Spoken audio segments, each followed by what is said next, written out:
Gaza could be set for its latest humanitarian and possibly military confrontation. An international flotilla carrying aid is heading there in a defiance of a blockade imposed by Israel. As RT's Paulus Lee reports, Tel Aviv is preparing to block the effort at all costs.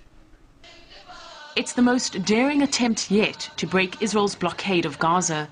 This ship is one of 9 carrying hundreds of international activists and 10,000 tons of humanitarian aid, cement, school supplies and medical equipment to Gaza. The flotilla's message is simple: to bring the plight of 1.5 million Palestinians to world attention. It's a drawing attention to the world about a gaping humanitarian wound that goes unaddressed. It's not just Israel, by the way. The United States government sends $15 million each and every day to Israel. Israel is a dependent client state. If the American government, if the Obama administration wanted this to end, it would end. Gaza has been under an Israeli and Egyptian-imposed blockade since Hamas came to power 3 years ago. Israel insists Hamas is a terror organization supported by Iran, which is helping to smuggle in weapons through its borders. But some say the policy is backfiring. The real aim is to overthrow the Hamas regime in Gaza. But we are living already a few years later.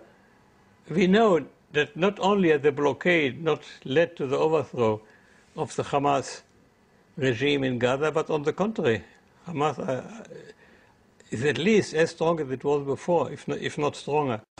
This is not the first time protesters have tried to reach Gaza by sea. Israel has in the past intercepted vessels at gunpoint and arrested international campaigners. The welcome will be no different this time. Israel says it's a propaganda stunt and has urged the convoy to turn back. It says its navy is on standby to intercept it.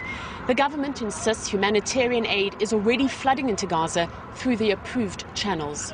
Gideon Spiro is an Israeli journalist who managed to get into Gaza on one of the earlier missions. His job was to speak to soldiers in Hebrew and convince them that blocking the convoy violated international law and was an illegal order they were obliged not to obey.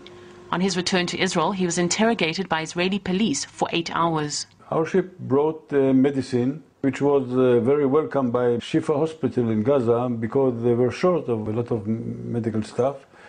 But it was also a political declaration or move by saying that we are against collective punishment. What Israel is doing is that there will be enough not to die, but too little to live properly. According to the United Nations, the number of Gazans living in what's described as abject poverty, unable to provide for their families, tripled in last year to 300,000, 1 in 5 of Gaza's population. Families who can't buy new clothes for their children come here, where second-hand clothing is given away for free. I'm so grateful for this project. We can get clothes for our children and make them happy, at least for a little while. Israel says there's no need for the supplies the flotilla is bringing, describing it as a politically motivated media event, saying that 100,000 tons of humanitarian supplies have been sent into Gaza already this year. Israel says it'll stop the flotilla, but that won't stop world attention focusing again on this troubled region and Israeli policy towards Gaza. Paulus Lee, RT, Tel Aviv.